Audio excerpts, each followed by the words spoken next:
दोस्तों, एक महिला थी जिसकी उम्र तकरीबन 40 साल थी और उसका नाम सुनीता था। सुनीता जो है अपनी ज़िंदगी में बहुत ही खुश थी, लेकिन एक दिन ऐसा होता है कि उसके आदमी का देहांत हो जाता है और जिसके बाद वो बहुत अकेली पड़ जाती है। अकेली पड़ने के बाद दोस्तों वो एक 50 साल के आदमी को अपने जाल में फंसा लेती है और उस आदमी को जाल में फंसाने के बाद वो आदमी रात में उसके घर पर आया करता था और उसके साथ वो शारीरिक संबंध बनाया करता था और उसके साथ वो लगातार कई बार शारीरिक संबंध बनाता है। और इसी तरीके से जब वो संबंध बनाने के लिए उसके घर पर आया करता था तो वो रास्ते में ही शक्तिवर्धक गोलियां खा लिया करता था और उसके बाद उसके घर पर आता था और उसके साथ शारीरिक संबंध बनाता था। और जब दोनों लोग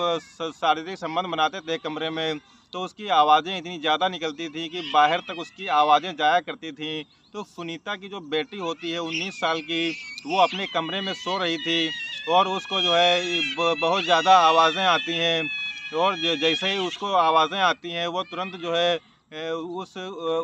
उस कमरे की तरफ जाती है और सोचने लगती है कि देखें इस कमरे में ऐसा क्या है जिसकी वजह से इतनी आवाज़ें आ रही हैं। तो जब वो वहाँ पर पहुँचती है तो जो वहाँ का नज़ारा देखती है उसके बाद दोस्तों वो दंग रह जाती है। और जो है क्योंकि जो है उसके साथ संबंध बनाया जा रहा था उसकी माँ के साथ और उसके बाद वो बहुत दंग रह जाती है और तकरीबन 6 महीने तक यही सिलसिला चलता रहता है। दोस्तों उसके बाद उसकी माँ जिससे संबंध बनाती थी उसके साथ कुछ ऐसा होता है कि जिसको सुन करके आपके रोंगटे खड़े हो जाएंगे। दोस्तों अस्सलाम वालेकुम, नमस्कार। मैं शादाब खान। दोस्तों अगर आप हमारे चैनल पर नए हैं तो प्लीज़ वही रिक्वेस्ट है कि हमारे चैनल को आप सब्सक्राइब ज़रूर कर लीजिएगा और कहानी अच्छी लगे तो लाइक कीजिएगा। दोस्तों ये कहानी जो है उत्तर प्रदेश का एक ज़िला है रायबरेली और रायबरेली का है में ही एक गांव पड़ता है दाऊदपुर। दाऊदपुर में एक बहुत ही छोटा सा परिवार रहता था जिसमें सुनीता थी और उसका आदमी था। तो उसके आदमी का जो है कुछ टाइम पहले ही एक एक्सीडेंट में उसकी जो है मौत हो जाती है और मौत होने के बाद सुनीता जो है बहुत अकेली पड़ जाती है। उसकी उम्र तकरीबन 40 साल थी और उसकी एक बेटी भी थी 19 साल की। तो वो दोनों लोग घर पर रहा करती थी आराम से, लेकिन काफ़ी टाइम जो है बीत जाता है और वो बहुत ही ज़्यादा परेशान रहने लगती है क्योंकि उसको अपनी ज़िंदगी में जो है अकेलेपन की जो है कमी महसूस हो रही थी। वो सोचती थी कि कोई आदमी हमको ऐसा मिल जाए जिससे हमको शारीरिक सुख मिल सके। और इसी तरीके से जो है एक दिन राधे लाल नाम का एक व्यक्ति होता है जिससे जो है उसके कुछ संबंध बन जाते हैं अच्छे खासे। उसके बाद उसका घर पर आना जाना शुरू हो जाता है और वो सुनीता उस राधे लाल को अपने प्यार के जाल में ऐसा फंसा लेती है जिसके बाद वो उसके उसके घर पर उसका आना जाना लग जाता है और उसके साथ वो लगातार शारीरिक संबंध बनाया करता था। वो शक्तिवर्धक गोलियां अपने घर से खा करके आता था और यहाँ पर सुनीता के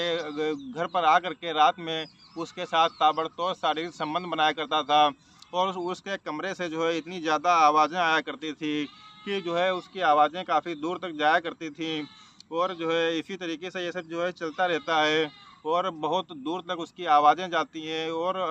जो है एक दिन उसकी लड़की जो होती है वो सोचती है कि ये आवाज़ें आखिर कहाँ से आ रही हैं। तो वो उसकी नींद खुल जाती है और नींद खुलने के बाद वो अपनी माँ के कमरे की तरफ जाती है और वहाँ पर देखती है तो वो खिड़की से जैसे ही देखती है कि उसकी माँ जो है वो एक नग्न अवस्था में है, उनके जिस्म पर कोई भी कपड़ा नहीं है और वो एक आदमी के साथ लगातार संबंध बना रही हैं और उससे उनकी चीखें भी निकल रही हैं। तो उनकी लड़की जब ये चीज़ें देखती है तो वो दंग रह जाती है और उल्टे पाँव आ करके वो अपने कमरे में फिर से सो जाती है और जो है सो जाती है। सोने के बाद दोस्तों वो सोच में पड़ जाती है कि आखिर जो है ऐसा क्या था जिसकी वजह से वो जो है संबंध बनाती हैं और उसका नाम जो होता है वो राधे लाल होता है। और वो व्यक्ति जो है वो रात में तो संबंध बनाने के लिए आता ही था, लेकिन कभी कभी ऐसा होता है कि जो है वो दिन में भी संबंध जो है बनाने के लिए घर पर आया करता था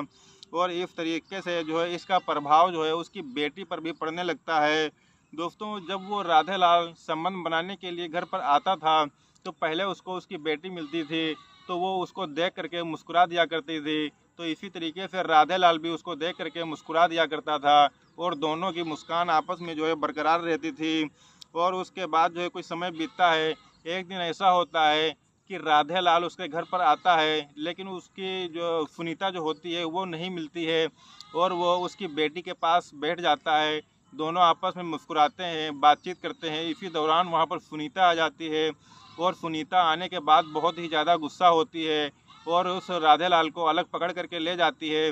और उससे बताती है कि तुमको हमारी बेटी के करीब भी जाना मना है और तुम ऐसा बिल्कुल भी नहीं करोगे, और अगर तुम ऐसा कुछ करते हो तो हमको तुम पूरी तरीके से भूल जाना, हम तुम्हारे साथ कोई संबंध नहीं रखेंगे अगर तुम ऐसा हमारी बेटी के साथ करोगे। तो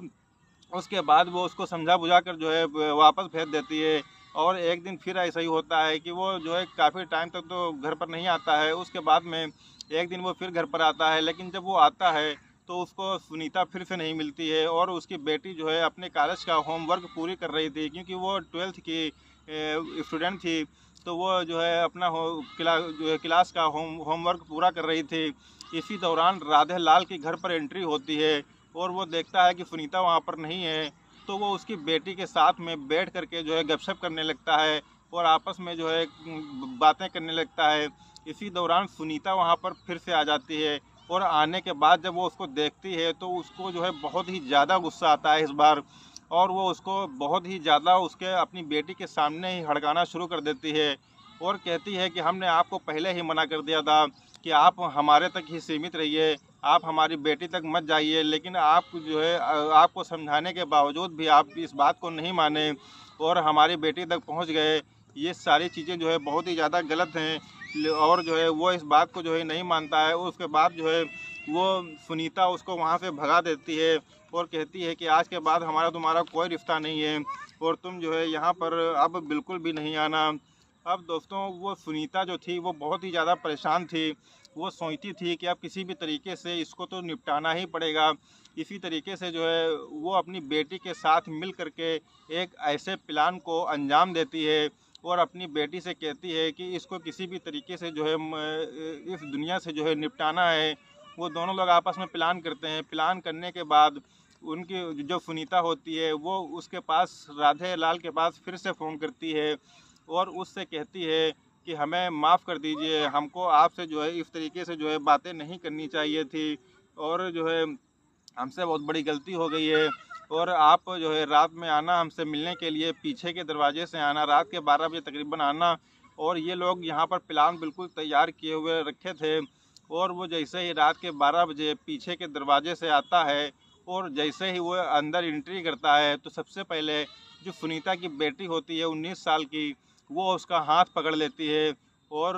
जो सुनीता होती है वो डंडा ला करके उसके ऊपर ताबड़तोड़ 2-3 वार करती है, जिसकी वजह से वो 50 साल का तो वृद्ध पहले से ही था, तो वो कमज़ोर भी था, तो इसलिए वो 2-3 वार में ही ज़मीन पर गिर जाता है। उसके बाद जो है सुनीता की बेटी जो होती है वो जाती है अपनी किचन में और किचन से एक चाकू लेकर के आती है और उसको चाकुओं से जो है उसका गला रेत देती है। रेतने के बाद दोस्तों उसका देहांत हो जाता है, उसकी मौत हो जाती है। फिर दोनों जो है बेटी और माँ मिल करके उसको रात में ही उठा करके गांव के एक तालाब में, लाफ्ट में जहाँ तालाब होता है, उस तालाब में फेंक आते हैं और फेंकने के बाद दोस्तों वो अपने घर पर आते हैं और घर पर आने के बाद जितने भी सबूत घर पर थे उन सारे सबूतों को वो दोनों माँ बेटी जो है मिटा देती हैं और उसके बाद आराम से सो जाती हैं। दोस्तों अब जो है उसी जो है रास्ते से एक आदमी का जो है गुज़र होता है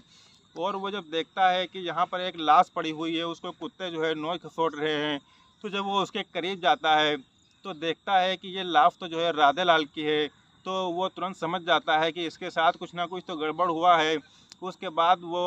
जो राधे लाल के जो बेटे होते हैं उनको इतला की जाती है और वो वहाँ पर आते हैं, देखते हैं, तो वो बहुत ही ज़्यादा जो है परेशान हो जाते हैं। अपने पिता को इस हालात में देख करके वो बहुत ही ज़्यादा परेशान हो जाते हैं और जो है इसी दौरान एक व्यक्ति जो है वहाँ पर जो होता है वो पुलिस को फ़ोन कर देता है और पुलिस तुरंत वहाँ पर जो है आ जाती है। घटना स्थल पर जो है आकर के जांच करती है। पुलिस जो है जो राधे लाल था उसके बेटे से जो है पूछताछ करती है, तो वो कहता है कि 10 बजे तक तो ये यहीं थे, उसके बाद ये कब कहाँ चले गए इसके बारे में जो है कुछ पता ही नहीं चल पाया है। उससे पूछताछ करती रहती है। पुलिस को जो है सबूत नहीं मिलने की वजह से जो है पुलिस पोस्टमार्टम के लिए उस बॉडी को भेज देती है। और दोस्तों दूसरे दिन जो है एक व्यक्ति जो है थाने आता है और वो कहता है कि हम आपको एक ऐसी जानकारी देना चाहते हैं जिस जानकारी से आपको इस केस को सॉल्व करने में कुछ मदद मिल पाएगी। तो वो पुलिस वाले कहते हैं कि ठीक है, अगर ऐसी कोई जानकारी आपके पास है तो आप इस जानकारी को हमसे शेयर कर सकते हैं। तो जब वो जानकारी देता है तो वो जो है कहता है कि ये राधे लाल जो था, ये अपने ही पड़ोस की एक औरत के घर में जो है रात और दिन पूरा जो है रहा करता था।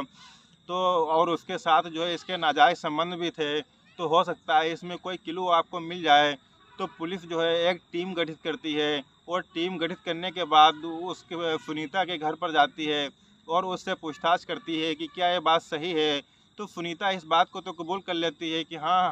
हमारे उसके साथ जो है नाजायज़ संबंध थे, लेकिन इसका मतलब ये नहीं है कि हमने उसका खून कर दिया हो। हालांकि जो है पुलिस उसको जो है थाने उससे पूछताछ करके वो थाने वापस आ जाती है और उसको अभी भी जो है सुनीता पर बिल्कुल भी विश्वास नहीं था, उसकी बातों पर विश्वास नहीं था।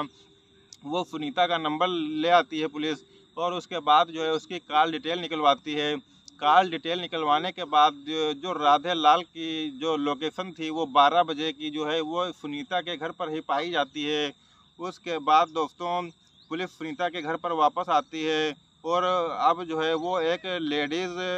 पुलिस को भी लेकर के साथ में आती है और उसकी बेटी और सुनीता दोनों को गिरफ्तार कर लेती है, पूछताछ करती है, मगर वो सही नहीं बताती हैं। मगर जो है लेडीज़ पुलिस जो है उसको 1-2 लाठी मारती हैं। उसके बाद जो है वो सारा सच जो है उगलने लगती है और बताने लगती है कि हम जो है अकेले थे और हमारे पति का जो है 4 साल पहले जो है देहांत हो गया था, जिसकी वजह से जो है हमको चरम सुख नहीं मिल पा रहा था, जिसकी वजह से हमने राधे लाल को अपने प्रेम जाल में फांसा था और उससे जो है हम संबंध भी बनाए थे। लेकिन वो धीरे धीरे हमसे संबंध बनाते बनाते वो हमारी बेटी तक पहुंच गया और हमने उसको इस बात के लिए मना भी किया था कि आप हमारे तक ही सीमित रहिए और हमारी बेटी तक मत जाइए, लेकिन वो इस बात को माना ही नहीं और इसलिए मजबूरन जो है हम लोगों को ऐसा काम जो है करना पड़ा। वो सारी बातों को जो है पूरी जो है उगल देती है। और दोस्तों उसके बाद जो है इसलिए वो कहती है कि इसलिए हमने ये प्लान बनाया और मैंने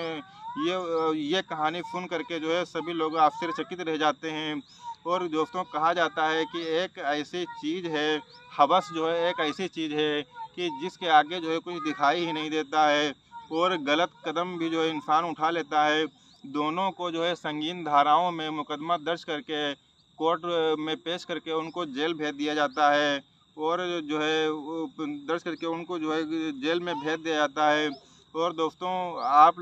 लोगों से एक अपील है कि आप लोग जो है कोई भी हवस के जो है चक्कर में ना पड़ें और किसी के साथ भी कोई गलत काम ना करें। दोस्तों इस कहानी से जो है आप लोगों को क्या सीख मिली है, इसको जो है कमेंट बॉक्स में ज़रूर लिखिए। दोस्तों इस कहानी को सुनाने का उद्देश्य किसी की भावनाओं को आहत करना नहीं है, किसी को ठेस पहुंचाना नहीं है, बल्कि समाज में घटित हो रही घटनाओं से सिर्फ आपको अवगत कराना है ताकि समाज में घटित हो रही घटनाओं से आप कुछ सीख ले सकें और अपने आप को, अपने परिवार को आप सुरक्षित रख सकें। दोस्तों मिलते हैं एक नए दिन एक नई कहानी के साथ, तब तक के लिए शब बखैर।